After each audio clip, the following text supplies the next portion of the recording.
تو بہرحال ان کی دلیل آپ دیکھتے ہیں کہ دلیل کیا ہے. وہ کہتے ہیں صاحب مدارک نے لکھا ہے اسی آیت کریمہ کے تحت وَلَوْ أَنَّهُمْ إِذْ ظَلَمُوا أَنفُسَهُمْ جَاءُوكَ، کہتے ہیں صاحب مدارک نے لکھا ہے کہ حضور کا وصال کا دوسرا یا تیسرا دن تھا. نبی کریم صلی اللہ علیہ وسلم کو فوت ہوئے 2-3 دن ہوئے تھے. ایک عرابی دیہاتی دور دراز سے سفر کر کے مدینہ منورہ پہنچا حضور سے ملنے کے لیے، لیکن اسے پتہ چلا کہ حضور تو 2-3 دن پہلے فوت ہو چکے ہیں. تو اس نے کیا کیا، وہ قبر مبارک پر بیٹھ گیا اور قبر مبارک کی مٹی پکڑ کے اپنے سر میں ڈالنے لگا، اور اس نے کہا کہ اللہ کے رسول میں تو اس لیے آیا تھا کہ غلطی ہوئی ہے اور جا کر آپ سے سفارش کرواؤں گا تو میری غلطی اللہ معاف کر دے گا.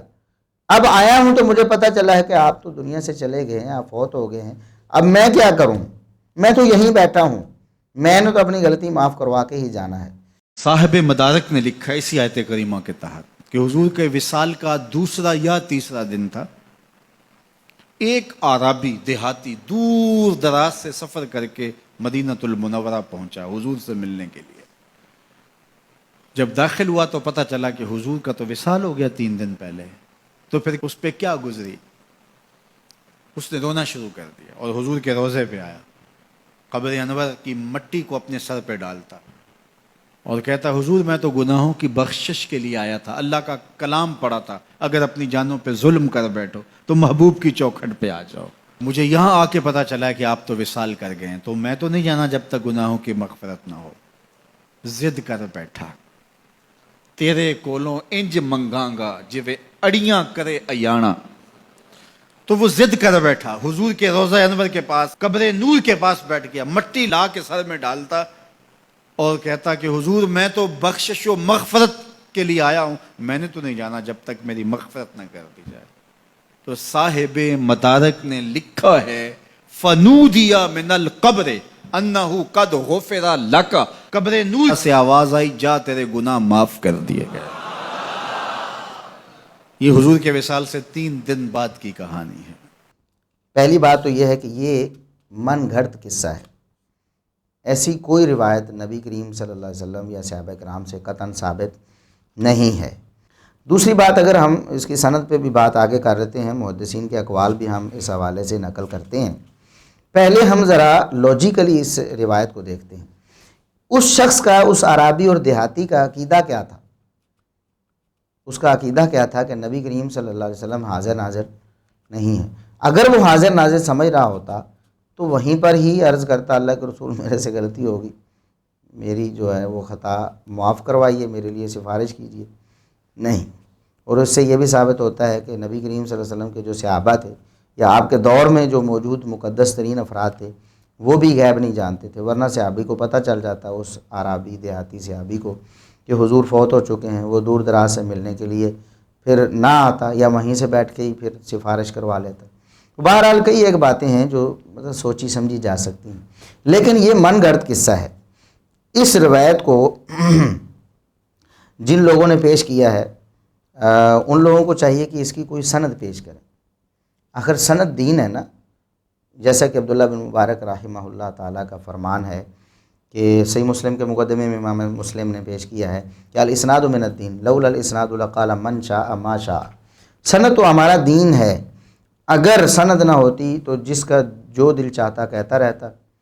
تو بالکل جو سند کا اعتبار نہیں کرتے وہ جو مطلب ان کا دل چاہتا ہے وہ کہتے رہتے ہیں. جو سند کا اعتبار کرتے ہیں جس طرح محدثین نے کیا ہے، آج بھی مسلمان سند کا اعتبار کرتے ہیں، تو وہ سند کو دیکھتے ہیں کہ یہ واقعہ ثابت بھی ہے کہ نہیں. ہم کس طرح اس بات پر ایمان لے آئیں. یہ جو بے سر و پا واقعہ ہے اور جس کی کوئی معتبر سند دنیا میں موجود نہیں، جو سند کہیں منقول ہوئی اس کی حالت بھی ہم آگے بیان کرنے لگے ہیں. تو ایسی روایات سے عقیدہ کیسے ثابت ہو سکتا ہے؟ یہ عقیدے کا مسئلہ ہے نا. ہر بندہ سمجھتا ہے کہ یہ عقیدے کا مسئلہ ہے. عقیدے کا مسئلہ اتنا اہم ہے کہ بقول احناف فقہائے احناف نے یہ فیصلہ دیا ہے کہ عقیدے میں اخبار آحاد قبول نہیں ہے. اخبار آحاد ایسی احادیث کو کہتے ہیں جو متواتر نہ ہوں، اور بخاری و مسلم کی بھی جو احادیث جن کی صحت پر امت کا اجماع ہے ان میں سے بھی اکثریت اخبار آحاد کی ہے.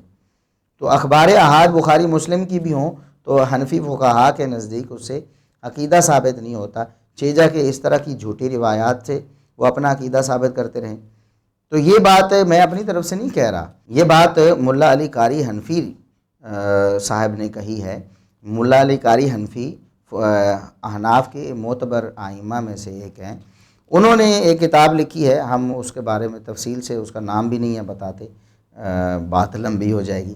تو انہوں نے اس کتاب میں یہ لکھا، ہم اس کا حوالہ انشاءاللہ سکین کی صورت میں آپ کے سامنے یہاں پیش کر دیں گے۔ تو انہوں نے لکھا کہ یہ جو بات ہے عقیدے کے حوالے سے ہے، لِأَنَّهُ فِي بَابِ الْاعْتِقَادِ لَا يُعْمَلُ بِالظَّنِّيَّاتِ، کہتے ہیں کہ اعتقاد کے مسائل میں جو ظنیات ہیں، وہ اخبار احاد کو بھی ظنیات، ظنی کہتے ہیں نا، تو کہتے ہیں اخبار احاد اور ظنیات جو ہیں عقیدے میں ان پر عمل نہیں کیا جاتا۔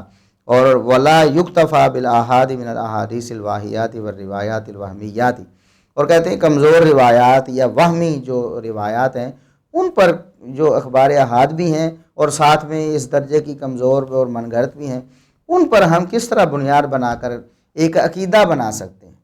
یہ بات ملا علی قاری حنفی صاحب نے کہی ہے۔ اب اس روایت کی ذرا حقیقت دیکھ لیں۔ ایک امام گزرے ہیں، امام ابن عبد الہادی رحمہ اللہ تعالی، شیخ الاسلام ابن تیمیہ رحمہ اللہ تعالیٰ کے شاگردوں میں سے تھے۔ انہوں نے اس دور میں ایک شخص تھا سبکی نامی، اس کا رد کیا۔ وہ ایک ایسا شخص تھا جو عالم تھا لیکن اس کے عقائد خطرناک تھے، تو اس کا رد کیا علامہ ابن عبد الہادی رحمہ اللہ تعالیٰ نے۔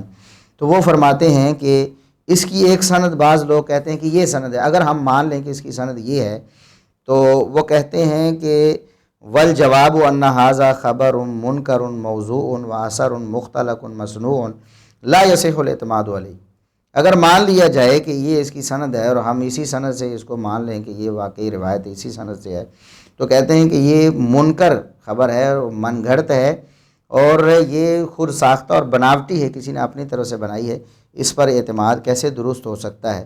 وَإِسْنَادُهُ ظُلُمَاتٌ بَعْضُهَا فَوْقَ بَعْضٍ، اس کی سند ایسی ہے کہ اس کی کڑیاں اندھیرے ہی اندھیرے میں ہیں، یعنی اس میں مجہول اور جھوٹے راوی موجود ہیں۔ وہ کہتے ہیں کہ اس میں ایک راوی ہے الہیثم نامی، جو احمد بن الہیثم کا دادا ہے، کہتے ہیں کہ میرے خیال میں وہ ابن عدی الطائی ہے، اگر یہ وہی ہے تو فہو متروک کذاب، یہ تو متروک اور کذاب راوی ہے۔ یہ تو ابن عبد الہادی رحمہ اللہ کی بات ہے۔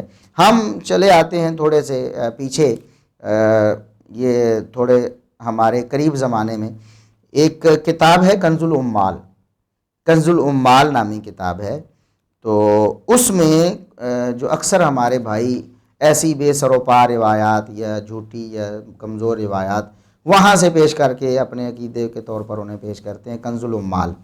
تو کنز العمال میں یہ روایت آئی، تو اس روایت کو درج کرنے کے بعد کنز العمال کے جو مصنف ہیں علامہ متقی ہندی، وہ کہتے ہیں کہ الہیثم بن عدی الطائی متروک، ہیثم بن عدی الطائی جو ہے وہ متروک راوی ہے۔ تو یہ روایت اگر کوئی سند اس کی سمجھ لی جائے دنیا میں ہے تو وہ سند جھوٹی سند ہے اور منکر ہے وہ روایت، اور اس پر اعتماد کرنا قطعاً درست نہیں ہے۔